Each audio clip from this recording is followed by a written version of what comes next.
پڑے حضرت موسیٰ، ساتھ میں ان کی قوم ہے، بنی اسرائیل کے لوگ ہیں، وہ بھی پیچھے پیچھے نکل گئے، چلو جانے لگے۔ فرعون کو کسی نے بتایا، اے فرعون، اے بادشاہ کیا دیکھتا ہے، اے بادشاہ کیا دیکھتا ہے، جن کے اوپر تو حکومت کرتا ہے، جن کے اوپر تم اپنی سلطنت جماتا ہے، وہ تو نکل چکا ہے، وہ قوم پوری رات میں نکل چکی ہے۔ اے فرعون، چلو اس کا پیچھا کرو ورنہ تمہارے ہاتھ سے قوم نکل جائے گی۔ فرعون اپنے لشکر کے ساتھ نکلا، حضرت موسیٰ آگے آگے، فرعون پیچھے پیچھے، حضرت موسیٰ کے پیچھے ان کی پوری جماعت، بنی اسرائیل پوری کی پوری جماعت چل رہی ہے اور یہ لوگ پیچھے پیچھے پیچھا کر رہے ہیں۔ حضرت موسیٰ کے ساتھیوں نے دیکھا، سامنے دیکھا سمندر ہے، پیچھے دیکھا یہ فرعون بادشاہ ہے، ظالم بادشاہ ہے، پیچھے مڑتا ہے تو فرعون بادشاہ، آگے دیکھتا ہے تو سمندر، کیا کریں اب موت ہی موت ہے۔ سامنے سمندر، کہاں جائیں گے، پیچھے فرعون پورے لشکر کے ساتھ آ رہا ہے، موت سامنے۔ کہنے لگا موسیٰ اب تو تم مروا دیے نا، لے کر کے آ گئے، چلو ہم نجات دلواتے، اللہ تعالیٰ نے وعدہ کیا ہے۔ وعدہ کہاں کیا؟ پیچھے فرعون ہے، سامنے سمندر ہے، اگر سمندر میں کودے تب بھی موت، پیچھے نہ پیچھے جائیں تب بھی موت۔ کیا کریں موسیٰ؟ حضرت موسیٰ علیہ السلام کہتے ہیں قال کلا ان معی ربی سیہدین۔ قرآن کی آیت کے اوپر غور کرو، فرمایا ہرگز نہیں، قطعی نہیں، بالکل نہیں، ذرہ برابر نہیں۔ اے میری قوم کی جماعت، اے بنی اسرائیل کے لوگوں، تم کیوں ڈر رہے ہو؟ قال کلا ان معی ربی، بے شک رب میرے ساتھ ہے، ٹینشن مت لو، رب کا وعدہ بچائیں گے، ساتھ ہے، ٹینشن کا لے، سامنے سمندر ہے تو کیا ہو۔ قرآن کی آیت 19ویں پارے کو پڑھ گیا، سورہ شورا اور دوسری سورتوں کے اندر یہ پورے واقعات موجود ہیں، پڑھیے۔ حضرت موسیٰ آگے بڑھے، پیچھے فرعون ہے، اس کے لشکر کے پیچھے پوری لشکر ہے، سامنے سمندر، رب کی طرف دل لگائے بیٹھے کہ اللہ کا وعدہ کیا؟ اللہ کا وعدہ ہے ہم بچائیں گے۔ اے اللہ تو اپنا وعدہ پورا کر، تو اپنے وعدہ میں کبھی نہیں مکرتا ہے۔ اللہ کا اعلان آیا، اے میرے نبی موسیٰ، اپنی لاٹھی کو سمندر میں مارو، اپنی لاٹھی کو سمندر میں مارو۔ جیسے حضرت موسیٰ علیہ السلام نے لاٹھی کو سمندر میں مارا، سمندر کے اندر راستے بن گئے، اور ایسا راستہ بنا دیوار جیسے کھڑی ہوتی ہے ویسے پانی دونوں طرف پانی کھڑا ہو گیا، دونوں طرف دیوار کی طرف پانی کھڑا ہو گیا۔ حضرت موسیٰ اور اس کی قوم والے لوگ اس سمندر کو پار کر گئے۔ فرعون نے دیکھا راستہ بنا ہوا، یار موقع ہے، چوکا مارو، کیا ٹینشن، جب راستہ بنا ہوا ہے نکلو۔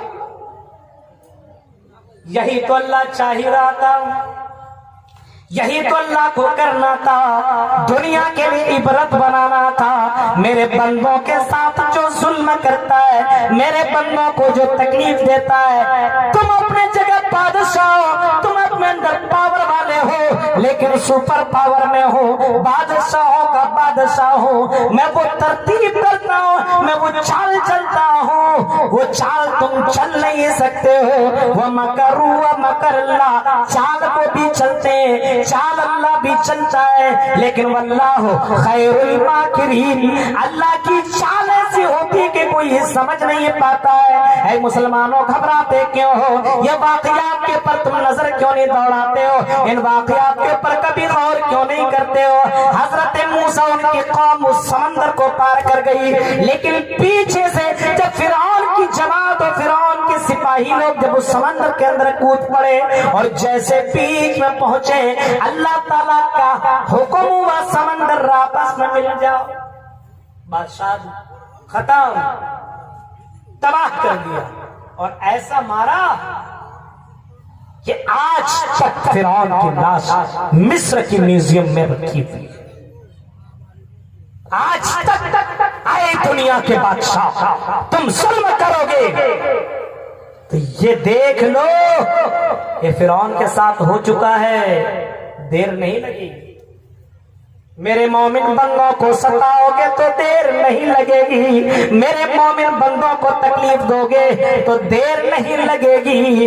اے دنیا کی بادشاہوں سن لو، میرا یہ وعدہ ہے کہ میرے مومن بندوں کو تم تکلیف دو گے تو تم کو ہم نہیں چھوڑیں گے۔ تو اللہ تو ہمارے لیے کافی ہے، ٹینشن لینے کی کیا ضرورت ہے؟ لیکن ٹینشن اس وجہ سے لینا پڑ رہا ہے، ٹینشن اس وجہ سے ہم لے رہے ہیں کیونکہ ہم مسلمان ہی نہیں ہیں۔ اگر مسلمان ہوتے، اللہ پر بھروسہ ہوتا تو ٹینشن ہی لیتے۔ ہم مسجد کے اوپر ہے نہیں۔ ابھی دیکھیں چندہ ہوا، کیا چندہ دیا؟ ہاں چندہ دینے والے ایسے ایسے لوگ اللہ کے راہ میں ایمان والے کیسے تھے دیکھیں، مومن کس کو کہتے ہیں دیکھیں، نیک عمل کس کو کہتے ہیں دیکھیں۔ اور یہ چیزیں جن کے اندر ہوں گی تبھی اللہ تعالیٰ ہماری مدد کرے گا، تبھی ذلت کی رسوائیوں سے اللہ تعالیٰ نکالے گا۔ حدیث جو میں نے پڑھی ہے پہلے اس کو میں دیکھ لوں، اس کے بعد میں یہ باتیں آپ کو میں بتاتا ہوں۔ وہ حدیث غور سے سنیں۔ نبی اکرم نے فرمایا کیا؟ اذا تبایعتم بالعیرہ، پورنیا کے لوگوں یہ تقریر اور یہ حدیث سینڈ کرو ہر مسلمان کو، اس حدیث کو مسلمانوں تک پہنچاؤ۔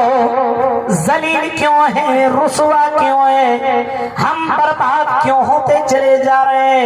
اس حدیث کو ہر کسی کو سینڈ کرو اور دیکھو اور کہو یہی گڑبڑی ہے جسی وجہ سے ہم ذلیل ہیں۔ کیا فرمایا نبی اکرم نے؟ محمد الرسول اللہ فرماتے ہیں، اور نبی اکرم اپنے سے کچھ نہیں بولتے، وما ينطق عن الهوى ان هو الا وحی یوحی، میرے نبی اپنے سے کچھ نہیں بولتے، وہی بولتے جو اللہ بلواتا ہے۔ نبی اکرم جناب محمد الرسول اللہ صلی اللہ علیہ وسلم فرماتے ہیں، اذا تبایعتم بالعیرہ، جب تم سودی کاروبار کرنے لگو گے، حدیث سنو، جب تم سودی کاروبار کرنے لگو گے۔ آج مسلمانوں کو دیکھیں کتنے لوگ سودی کاروبار میں لگے ہوئے، لون لے لیا فوراً، آدھار کارڈ سے لون مل رہا ہے، چلو نا یار مل گیا نا دیں گے۔ جب تم سودی کاروبار حرام خوری کرنے لگو گے، آج مسلمانوں کی زندگی دیکھو، 90% ہندوستان کے مسلمان ایسے جو سودی کاروبار کرتے ہیں، 90% ایسے چپکے چپکے کر رہا، بتائے نہیں رہا ہے، LIC اور اسی طریقے سے بینکوں سے لون نکال رہا ہے، حالانکہ قرآن کی یہ آیت موجود ہے، اے مسلمانوں تم اگر سودی کاروبار کرو گے، اے مومنوں اگر تم سودی کاروبار کرو گے تو اللہ تعالیٰ نے کہیں نہیں فرمایا کہ میں تمہارے ساتھ جنگ کروں گا۔ پورے قرآن اٹھا ڈالو، پورے قرآن اٹھا ڈالو، کہیں پہ یہ نہیں فرمایا کہ میں تیرے ساتھ جنگ کروں گا۔ زنا کرو گے تو یہ نہیں کہا میں تیرے ساتھ جنگ کروں گا، لڑائی کروں گا، شراب پیو گے تو یہ نہیں کہا کہ میں تیرے ساتھ لڑوں گا، جنگ کروں گا، کہیں نہیں فرمایا۔ لیکن اللہ تعالیٰ فرماتا جب تم جوا، جب تم حرام خوری سودی کاروبار کرنے لگو گے، فَإِذْ لَمْ تَفْعَلُوا فَأْذَنُوا بِحَرْبٍ مِّنَ اللَّهِ وَرَسُولِهِ، تو اللہ اور اس کے رسول سے جنگ کرنے کے لیے تیار ہو جاؤ، اللہ سے جنگ کرنے کے لیے تیار ہو جاؤ۔ میرے بھائیوں جب تم حرام خوری کرنے لگو گے، سودی کاروبار کرنے لگو گے تو اللہ تعالیٰ تم سے جنگ کرنے کے لیے تیار ہے، جنگ کے لیے اللہ تیار ہو چکا۔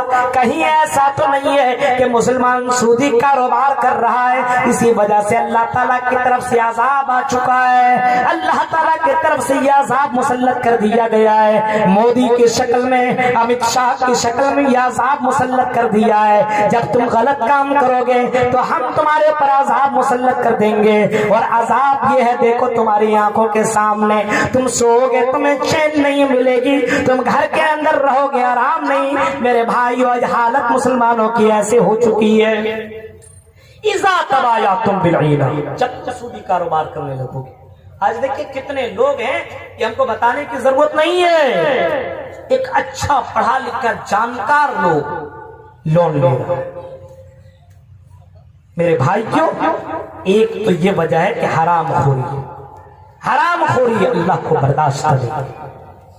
وَأَخَذْتُمْ أَذْنَابَ الْبَقَرِ، اور جب تم جانوروں میں لگ جاؤ گے، بہت زیادہ چوپائیوں سے محبت کرنے لگو گے، جانوروں سے محبت کرنے لگو گے بہت زیادہ۔ وَرَضِيتُمْ بِالزَّرْعِ، اور جب تم کھیتی باڑی سے بہت زیادہ محبت کرنے لگو گے۔ حدیث کو سنیے، جب تم سودی کاروبار کرنے لگو گے، جب تم جانوروں سے بہت زیادہ محبت کرنے لگو گے، جب تم کھیتی باڑی سے بہت زیادہ محبت کرنے لگو گے، وَتَرَكْتُمُ الْجِهَادَ، اور جب تم جہاد کو چھوڑ دو گے۔ چار چیزیں بتائے گی۔ ذلت کے اسباب سنیے کیا کیا ہے۔ ایک، جب تم حرام خوری کرنے لگو گے، حرام خوری کون کرے گا؟ جو اللہ سے محبت نہیں کرے گا وہی نا، جس کے دل میں اللہ کا ڈر نہیں ہوگا، آخرت پر ایمان نہیں ہوگا، وہی نہ کرے گا۔ جو آخرت سے ڈرے گا، قبر سے ڈرے گا، کل قیامت کے دن اللہ کے سامنے کھڑا ہونے سے ڈرے گا، وہ آدمی کبھی بھی سودی کاروبار نہیں کر سکتا ہے، وہ آدمی کبھی بھی حرام خوری نہیں کر سکتا ہے، کیونکہ اس کے دل میں ہمیشہ یہ بات بیٹھی ہوئی ہے، جب کوئی آدمی حرام خوری کرتا ہے، جب وہ نماز ادا کرتا ہے تو اس کی نماز رد کر دی جاتی ہے، جب وہ بیت اللہ کی زیارت کرتا ہے اور وہاں بھی دعا مانگے تب بھی اس کی دعا نہیں سنی جاتی ہے۔ میرے بھائی کیوں غور کرو، حرام خوری کبھی مت کرنا۔ میرے بھائیوں، اپنی زندگی میں یہ کوشش کرنے کی، یہ ہمیشہ کوشش کرنا اور اس فکر میں رہنا کہیں میری زندگی میں حرام پیسہ تو نہیں آ رہا ہے۔ نبی اکرم نے کبھی فرمایا تھا، ایک زمانہ ایسا آئے گا، سیکون امتی، میری امت کے اندر کچھ لوگ ایسے آئیں گے، امین الحلال امین الحرام، وہ پیسہ تو کمائیں گے لیکن اس کی فکر نہیں ہوگی کہ پیسہ حلال طریقے سے آ رہا ہے کہ حرام طریقے سے آ رہا ہے۔ میرے بھائیوں، یہ حرام طریقے سے پیسہ کمانا، یہ بھی عذاب، یہ بھی ذلت کے اسباب میں سے ایک سبب ہے، یہ بھی ذلت کے اسباب میں سے ایک سبب ہے کہ آج ہم لوگ حرام خوریوں کے اندر ایسا ڈوب گئے ہیں کہ ذرہ برابر ہمیں فرق نہیں پڑتا ہے۔ کسی نے بتایا کہ ٹک ٹاک بنانے سے پیسہ کماتے ہیں، ٹک ٹاک بنانے سے۔ اب اس میں جو لوگ پاپولر ہو گئے ہیں ان کو ہیروئن کے ساتھ، ہیرو کے ساتھ تھوڑا گھومنے کا جو مزہ مل رہا ہے، کچھ مسلمان ہیں اس میں پاپولر ہو چکے ہیں۔ نام کیا ہے؟ کئی نام ہے، نام رکھ لیا مسلمان کا سنا، ہاں نام رکھ لیا، مسلمان ہے، دانش، فیصل، اس طریقے سے دیگر نام ہے کہ ہم فیمس ہو جائیں گے، پیسہ کمائیں گے۔ میرے بھائیوں، اور وہی لڑکیاں اپنی خوبصورتی دکھا رہی ہیں، وہی لڑکیاں جن کو پردے میں حکم دیا گیا رہنے کو کہ یہ اللہ تعالیٰ کے حدود ہیں، وَمَن يَتَعَدَّ حُدُودَ اللَّهِ فَأُولَٰئِكَ، میرے بھائیوں، فَأُولَٰئِكَ هُمُ الظَّالِمُونَ، یہ اللہ کے حدود ہیں، یہ حدود ہیں، اس سے آگے بڑھنے کی کوشش مت کرنا۔ اللہ کے نبی اکرم صلی اللہ علیہ وسلم نے باقاعدہ فرمایا، جو پردہ میں نہیں رہتی ہے، جو حجاب میں نہیں رہتی ہے، اور جو بے پردہ ہو کر کے راستہ میں چلتی ہے، تو میرے بھائیوں، نبی اکرم فرماتے جنت میں جانے کی دور کی بات ہے، اس کو جنت کی خوشبو بھی نہیں ملے گی۔ حرام خوری دیکھیے، ٹک ٹاک میں فیمس ہوا، پیسہ کچھ لوگوں کو مل گیا، اب سارے نوجوان سوچنے لگا ٹک ٹاک میں کچھ بھی ڈال دو، کچھ بھی ڈال دیتا ہے، اور پیسہ دین کو پھیلانے کے لیے آپ استعمال کوئی بھی ایپ کر سکتے ہیں، لیکن گندگی کو، ایک مسلمان داڑھی ٹوپی والا باقاعدہ ٹک ٹاک کے اندر گانا گا رہا ہے، ناچ رہا ہے، فیمس ہو جائیں گے، پیسہ ملے گا۔ لڑکی خوبصورت ہے، لائک کرو، سبسکرائب کرو، میں تجھے چیٹ کروں گی، نمبر دوں گی، یہ کون سا معاملہ ہے؟ حرام خوری کے اسباب میں سے یہ سبب ہے، یہ حرام خوری ہے، یہ سبب ہے۔ مسلمانوں کی ذلت ہونے کی، مسلمانوں کے رسوا ہونے کی، اور یہ کسی بابا کی پیشن گوئی نہیں، یہ آمنہ کے لال جناب محمد الرسول اللہ کی بھویشوانی ہے، یہ محمد الرسول اللہ کی پیشن گوئی ہے۔ جب تم حرام خوری کرنے لگو گے تو یہ حرام خوری کے چکر میں سارے مسلمان پھنسے، ہر کسی کے یہاں ٹک ٹاک ضرور ہے،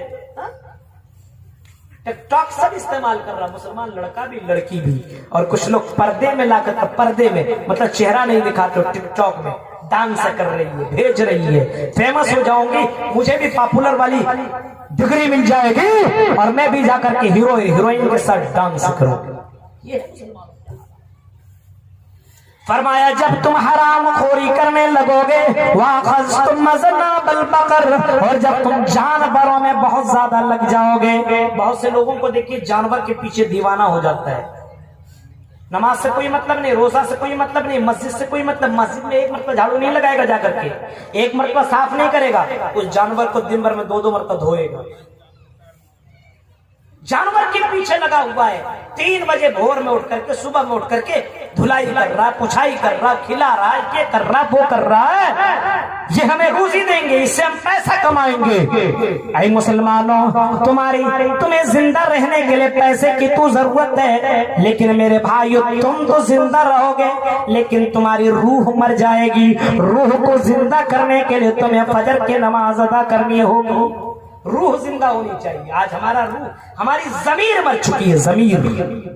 جانوروں میں اتنی زیادہ محبت، جانوروں سے محبت کرو، لیکن اتنا نہیں کہ مسجد کو بھول جاؤ، اتنا نہیں اللہ کے راہ میں صدقہ خیرات کو بھول جاؤ، اتنا نہیں کہ اللہ کی قرآن میں جو اللہ تعالیٰ نے بھیجا اس کی تلاوت کو بھول جاؤ۔ جانوروں سے محبت میرے بھائیوں بہت زیادہ کرنے کی ضرورت نہیں ہے۔ وَأَخَذْتُمْ أَذْنَابَ الْبَقَرِ وَرَضِيتُمْ بِالزَّرْعِ، اور جب تم کھیتی باڑی سے بہت زیادہ محبت کرنے لگو گے، کھیتی باڑی کرنا بہت ضروری ہے، صحیح ہے، محبت ہونی چاہیے، لیکن کبھی کھیتی باڑی کے چکر میں آدمی ظہر، عصر، مغرب، عشاء ساری نمازیں چھوڑ دیا، ہاں چھوڑتا کہ نہیں چھوڑتا بولیے؟ اکثر لوگ یہی کر رہے ہیں۔ نبی اکرم کی اس حدیث کو سنو، اس حدیث کو سنو میرے بھائیو، جب تم ان چیزوں سے بڑی زیادہ محبت کرنے لگو گے، وَتَرَكْتُمُ الْجِهَادَ، اور جب تم جہاد کو چھوڑ دو گے، جہاد کا مطلب یہ جب تمہارے سامنے کوئی برائی کرے اور اس کو تم نہ ٹوکو نہ روکو، منع نہ کرو، اگر تم اس کو روک رہے ہو تو یہ بھی ایک جہاد ہے۔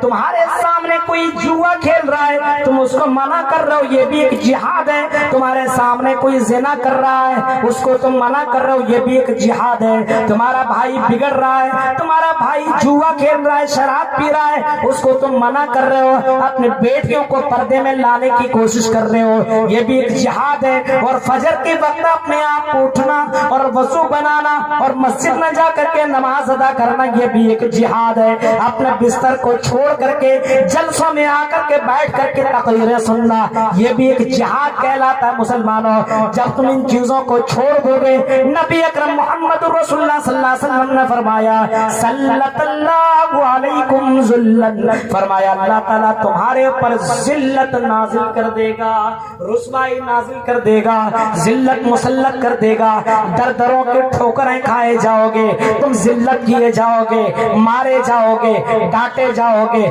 پھٹکارے جاؤ گے، تم برے برے کہلائے جاؤ گے۔ جب یہ چیزیں تم کرنا چھوڑ دو گے، جہاد کو بھی چھوڑ دیا، جانوروں سے محبت، گھر سے محبت بہت زیادہ، بیوی سے محبت، بچوں سے محبت، اللہ ہی کو بھول گیا۔ قرآن کی اس آیت کے اوپر نظر دوڑائی کے سورہ توبہ کی، قُلْ إِنْ كَانَ آبَاؤُكُمْ وَأَبْنَاؤُكُمْ وَإِخْوَانُكُمْ وَأَزْوَاجُكُمْ وَعَشِيرَتُكُمْ، اے لوگوں، نبی قرآن کریم کہتا ہے، اللہ تعالیٰ فرماتا اگر تم اپنے باپ سے، اپنے بھائی سے، اپنے بیوی سے، اپنے بچوں سے، اپنے مکان سے، اپنی تجارت سے، اگر تم اللہ اور اس کے رسول سے زیادہ محبت کرنے لگو گے تو تم اللہ کا عذاب کا انتظار کرو، اللہ کے عذاب کا انتظار کرو. آج ہم اپنے بیوی سے محبت کرتے ہیں اللہ سے زیادہ, بچوں سے محبت کرتے ہیں اللہ سے زیادہ, گھر سے محبت کرتے ہیں اللہ سے زیادہ.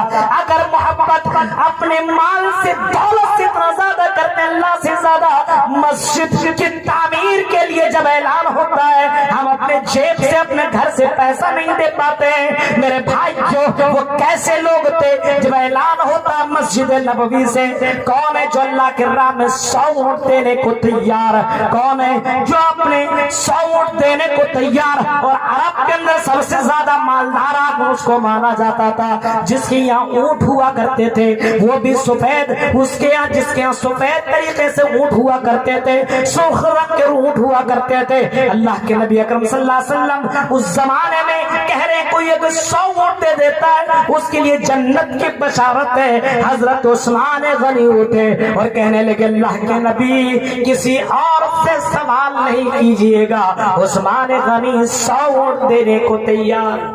چندہ ایک بار کر رہے ہیں. ایک آدمی کما کر کے آیا, پوری کی پوری پونجی, چند کھجوریں, بس اتنے ہی کا اتنا اس کے پاس پوری کی پوری پونجی ہے. آیا جلسے میں سننے کے لیے تقریر ہو رہی تھی, نبی فرمان کہیں پہ خطاب کر رہے تھے, وہ آدمی آیا, کمایا ہوا تھا اس دن کا اتنا ہی تھا, اسی سے وہ اپنے گھر چلاتا, گھر والے کو کھلاتا, خود کھاتا. نبی اکرم کہہ رہے جو اللہ کے راہ میں خرچ کرے گا اس کے لیے جنت کی بشارت لے لو. اس نے اپنے پیٹ کو نہیں دیکھا, اپنے بچے کو نہیں دیکھا, اپنے بیوی کو نہیں دیکھا, جنت کے لیے اس نے جو کمایا تھا وہ پورا کا پورا اللہ کے راہ میں دے دیا. میرے بھائیوں یہ کون سے مومن تھے جو جنت کے لیے اپنے گھر کو, اپنے مکان کو, اپنے دولت کو اللہ کے راہ میں اس طرح لٹایا کرتے تھے. عثمان غنی کو دیکھو, ملک شام سے مال لایا, اناج آیا. جب مدینہ کے اندر قحط سالی پڑ گئی تھی, قحط سالی ایسا پڑا تھا